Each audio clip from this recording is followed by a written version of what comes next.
Olá, amigos! Tudo bem? A paz seja convosco, a paz do meu Senhor e Salvador Jesus Cristo. Mais uma vez estou aqui para trazer uma mensagem biblicamente para vocês. Hoje nós vamos falar sobre idolatria. Você já ouviu falar sobre isso? Vocês sabem o que a Bíblia fala sobre a idolatria? A idolatria é um pecado que Deus abomina. Mas vamos falar hoje algumas coisas, nem tudo, porque a Bíblia fala muito sobre isso, de Gênesis e Apocalipse. Mas eu separei aqui os pontos principais para que essa mensagem seja uma mensagem simples e possa alcançar o seu coração. Vamos começar a ler na Bíblia? Vamos lá, pegue sua Bíblia ou então escute o que a Bíblia fala sobre a idolatria. No livro de 1 Coríntios, no Novo Testamento, lá no capítulo 10, vamos ler o versículo 7, que diz assim: não vos façais por idólatras, como alguns deles, conforme está escrito, o povo se assentou a comer e a beber e levantou-se logo para folgar. Aí você passa lá mais adiante para o versículo 14 e diz assim: portanto, meus amados, fugi da idolatria. Bom, a idolatria, para começar, vamos entender o que é idolatria.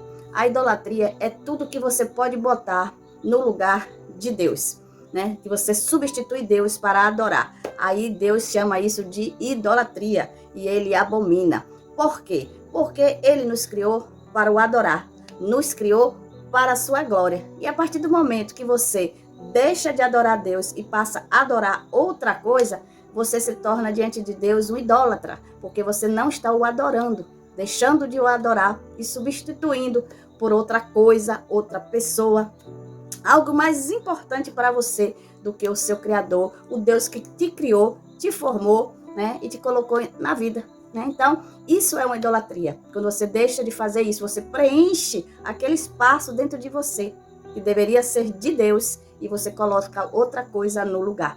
E o que acontece quando você, viemos a fazer isso? Bom, em primeiro lugar, a Bíblia diz que isso é uma idolatria, é uma abominação diante de Deus. O que é uma abominação? É algo que Deus rejeita, que se entristece, porque imagine só, você dá à luz a um filho, ou um pai, tem aquele filho lindo, maravilhoso, e aí aquele filho deixa de amar ele para amar o pai e a mãe do coleguinha do lado, da casa do lado. Como será que você, como pai, e você como mãe vai se sentir? Imagine sua filha ou seu filho chegar para você e dizer: minha mãe, eu não te amo. Eu preferia que a mãe de meu amiguinho, a mãe da minha amiguinha, fosse a minha mãe, o meu pai. Como você se sentiria? Você se sentiria triste, Triste, rejeitada, injustiçada. Como assim? Eu pari, eu dei a vida, eu cuidei, e agora ele está preferindo que a mãe do coleguinha dele fosse minha mãe, a mãe dele, Então isso dói, não dói?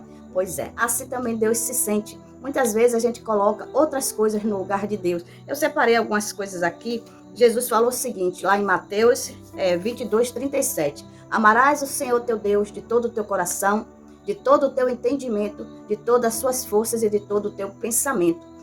Então, a princípio dessas palavras, você vê aí Jesus te orientando, me orientando que, em primeiro lugar, nós temos que adorar Deus, acima de qualquer coisa. Depois ele fala: amarás teu próximo como a ti mesmo. Mas, por enquanto, Deus fala, primeiro ele, como ele fala assim: busca em primeiro lugar o reino de Deus e todas as outras coisas vão ser acrescentadas. Então, você vê aí nesse Mateus 6:33, ele fala isso: busca em primeiro lugar o reino do céu e tudo mais você será acrescentado. Então, em primeiro lugar nas nossas vidas tem que estar Deus, porque quando há esse desequilíbrio, aí não funciona, dá errado, não pode ser assim, A Bíblia nos ensina princípios. Se a gente seguir esses princípios, é como ele mesmo disse: bem serás, Bem serás e comerás o melhor desta terra. Então, eu coloquei aqui alguns pontos, algumas situações que a gente pode vir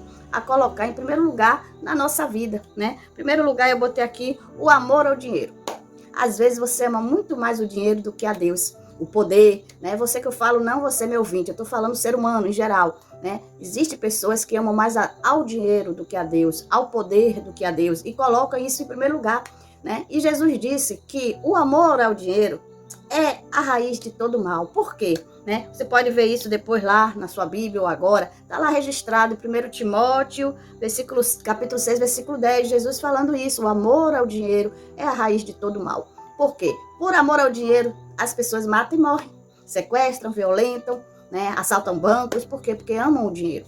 E aí é a raiz de todo mal. Então você deixa de amar a Deus acima do dinheiro para amar o quê? Ao dinheiro. Isso se chama idolatria, né? Você colocou o dinheiro, né, no lugar de Deus. É meio complicado. E aí não é legal, né? Segunda coisa que eu botei aqui, né? Você pode ler mais adiante. Mateus 10:37, que Deus está ali, Jesus, né, falando o seguinte: aquele que amar mais pai, mãe e filho, filha, mais do que a mim, não é digno de mim, né? Ou seja, se você amar mais seu pai, sua mãe, seu filho, sua filha, ou qualquer pessoa, pode ser seu marido, sua esposa, mais do que a Deus, Jesus está falando aí, não é digno de mim. Por quê? Porque está idolatrando, deixando de adorar a Deus e amar a Deus em primeiro lugar para amar a família, né? O parente, a mãe, o pai, o irmão. E Jesus é claro nesse versículo, ele diz, não é digno de mim. Aí você diz assim, mas missionária, como é que pode? Eu não posso amar meu pai, minha mãe, meu filho, minha filha, né? Meu marido, minha esposa, meu irmão. Não é isso não. Aí ele está dizendo que a gente não pode amar acima de Deus. Primeiro Deus, depois a família, depois a sociedade, o emprego, o dinheiro, né? Então ele fala aí claramente, vocês querem ver? Deus aí não está dizendo para você não amar sua família. Pelo contrário, ele é contra isso, né? Eu botei aqui o versículo para que vocês vissem. 1 Timóteo 5:8, ele está ali falando claramente, né? Aquele que não cuida dos seus, primeiramente da sua família, da sua casa, negou a fé e é pior do que um incrédulo, né? Então você vê aí que Deus, ele não, neste momento, ele não está falando para você não amar seu pai, os da sua casa, da sua família. Ele apenas está dizendo, se você amar a mais, se você amar acima de Deus, se você amar em primeiro lugar, você não é digno dele, porque ele te criou para você amar primeiro ele, depois vem a família, depois vem os parentes, né? Depois vem o resto. Então, não podemos fazer isso, porque a Bíblia diz que isso é abominação diante dos olhos de Deus, né? Em terceiro lugar, eu coloquei poucas coisas aqui para a gente poder comentar mais, né? Outros deuses. A palavra de Deus diz assim, Êxodo 20, versículo 3, diz assim, não terás outros deuses diante de mim, não se prostrarás a eles, e nem a eles servirás, não te inclinarás diante deles, só a mim adorarás, né? Aí depois lá em Êxodo 34, versículo 14, ele continua falando, né? Porque só existe ele de Deus verdadeiro, que nós não devemos nos prostrar diante de outros deuses. Aí você pergunta assim, missionária, que deuses são esses, né?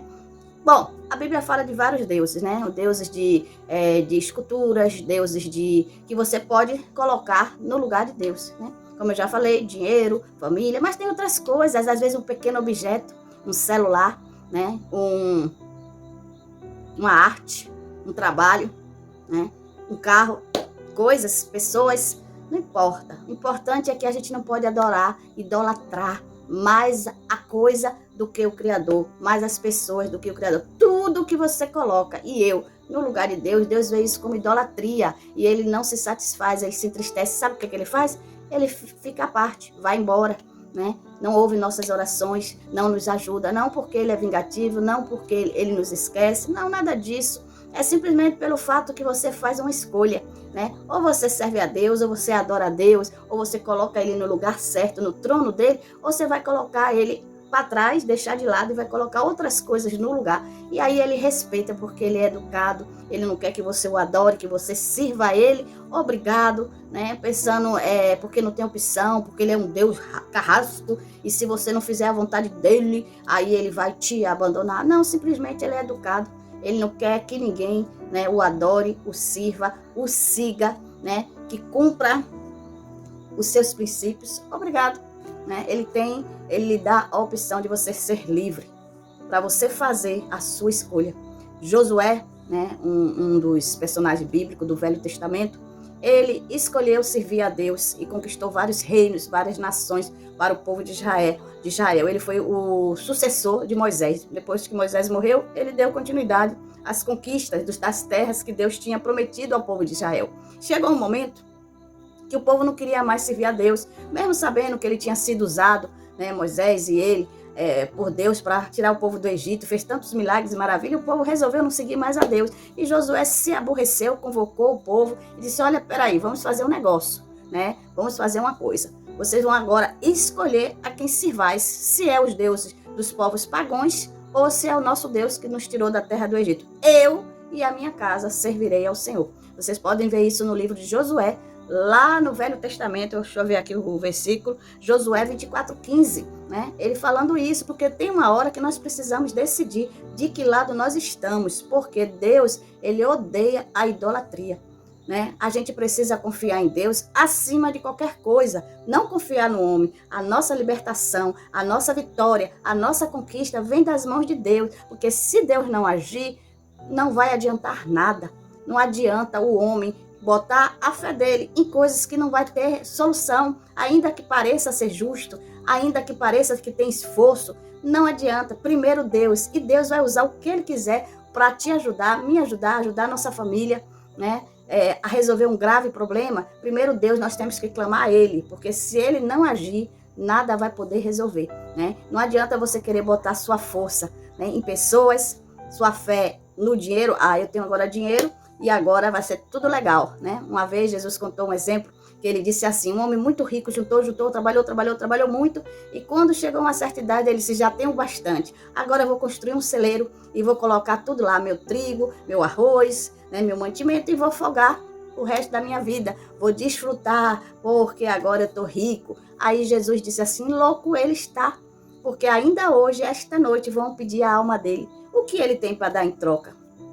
Não adianta riqueza, não adianta poder, não adianta nada, gente. A gente tem que confiar naquele que pode fazer algo por mim, por você, por nós, né? Tudo bem, Deus tem os seus métodos de usar, trabalhar. Então, ele vai usar o instrumento que ele quer, mas primeiro ele diz assim, ó, se o Senhor não tomar conta da casa, em vão vigia a sentinela, né? Então, não adianta a gente vigiar, não adianta a gente querer agir, a força não vai adiantar nada se Deus não estiver na causa, se Deus não estiver no processo, né? Se a gente estiver idolatrando, né, algum homem ou alguma entidade ou algum conjunto de pessoas, não importa. Importante que Deus odeia a idolatria. E quando o homem começa a idolatrar, sabe o que Deus faz?